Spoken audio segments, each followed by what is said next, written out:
Assalamualaikum warahmatullahi wabarakatuh. Salam Om Swastiastu, Namo Buddhaya, salam kebajikan bagi kita semua.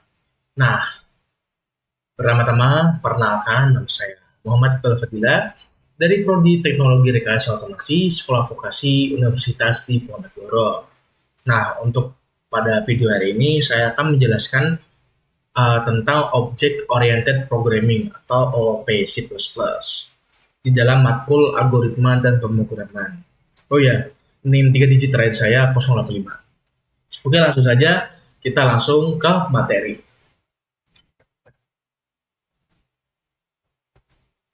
Oke, analogi sederhananya untuk OOP ini, yang pertama itu ada pemrograman berorientasi objek. OOP adalah cara menulis program dengan membagi masalah menjadi objek-objek. Nah, yang kedua, objek ini punya data atau disebut dengan atribut dan perilaku, atau disebut dengan fungsi atau metode. Kemudian yang ketiga ada analogi. Analoginya itu membuat cetakan kue dan kuenya. Semisal kelas itu beranalogi cetakan kue, kemudian ada objek kue yang dihasilkan dari cetakan itu. Kemudian yang keempat ada semua kue dari satu cetakan atau class mempunyai bentuk yang sama, tetapi isinya atau toppingnya bisa berbeda. Nah, Object Oriented Programming ini atau OOP adalah cara menulis program dengan membagi kode menjadi objek. Nah, objek ini mempunyai data atau variabel dan perilaku atau fungsi. Nah, tujuan OOP ini adalah membuat kode lebih rapi, mudah dikelola, dan dapat digunakan kembali atau reusability. Nah, untuk contoh di dalam dunia nyata ini, semisal ada class bernama mobil, seperti blueprint atau pola. Nah, dari kelas itu kita tetap bisa membuat banyak objek.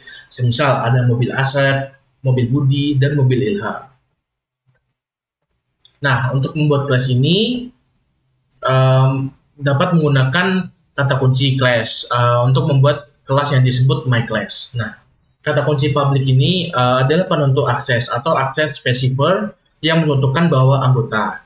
Nah, kemudian ada atribut dan metode. Nah, kelas dapat diakses dari luar kelas. Kemudian di dalam kelas ini terdapat variabel integer, mainum, dan variabel string mastring ketika variabel. Nah, dideklarasikan di dalam kelas, variabel tersebut disebut atribut. Nah, akhiri definisi kelas dengan titik koma. Nah, kemudian ada membuat objek. Nah, di dalam C++ ini, sebuah objek dibuat dari sebuah kelas. Nah, kita telah membuat kelas bernama myClass. Nah, jadi sekarang kita dapat menggunakannya untuk membuat objek. Nah, untuk membuat objek myClass ini, tentukan nama class, kemudian diikuti dengan nama objek.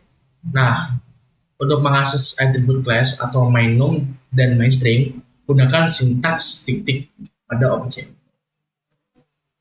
Dan ada class methods. Nah, class methods ini yang pertama ada metode, adalah fungsi atau function yang dimiliki kelas. Nah, ada dua cara untuk mendefinisikan fungsi dan termasuk dalam suatu kelas. Yang pertama ada definisi kelas dalam, ada atau insert class definition. Kemudian ada definisi kelas luar atau outside class definition.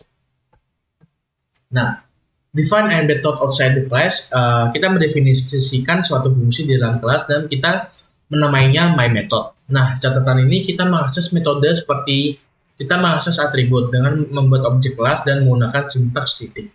Nah, terkadang lebih baik mendeklarasikan metode di kelas dan mendefinisikan kemudian, atau terutama dalam program besar. Nah, hal ini dilakukan dengan menentukan nama kelas. Diikuti titik dua kali operator resolusi cakupan, diikuti dengan nama fungsi. Nah, kemudian ada parameter.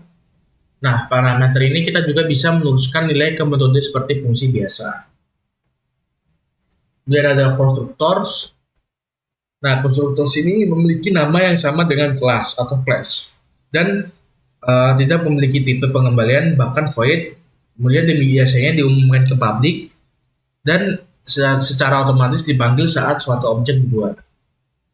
Nah, kemudian ada inheritance. Inheritance ini atau pewarisan memungkinkan satu kelas untuk menggunakan kembali atribut dan metode dari kelas lain. Nah, ini membantu dalam menulis kode yang lebih bersih dan efisien dengan menghindari duplikasi. Nah, jenis konsep inheritance ini atau pewarisan itu ada dua, ada derived class atau child, the class that inherits from another class, atau yang artinya kelas yang mewarisi dari kelas lain. Kemudian yang kedua ada base class atau parent. Nah, the class being inherited from, atau yang artinya kelas yang diwarisi dari parent. Kemudian yang kelima ada untuk mewarisi dari suatu kelas harus menggunakan simbol titik dua. Oke, sekian untuk materi ini. Saya akan langsung mendemonstrasikan di Visual Studio Code atau VS Code.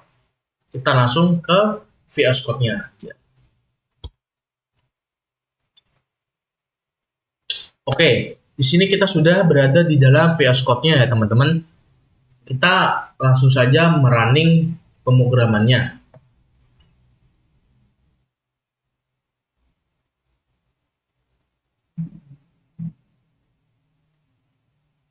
Oke, untuk pemrograman sendiri sudah dijelaskan tadi ya teman-teman. Kita membentuk kelas dengan nama Iqbal dengan umurnya itu 20. Yang dimana ini bisa dilihat pemrogramannya. Oke, sudah ya teman-teman. Untuk pemrogramannya ini sudah sesuai dari namanya Iqbal. Mana ini? Iqbal dengan umurnya 20. Name dan age. Oke, sudah sesuai. Name Iqbal dan umurnya 20.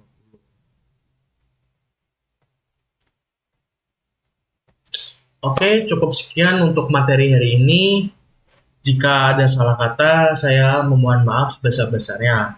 Akhiri kata, wassalamualaikum warahmatullahi wabarakatuh. Bye-bye.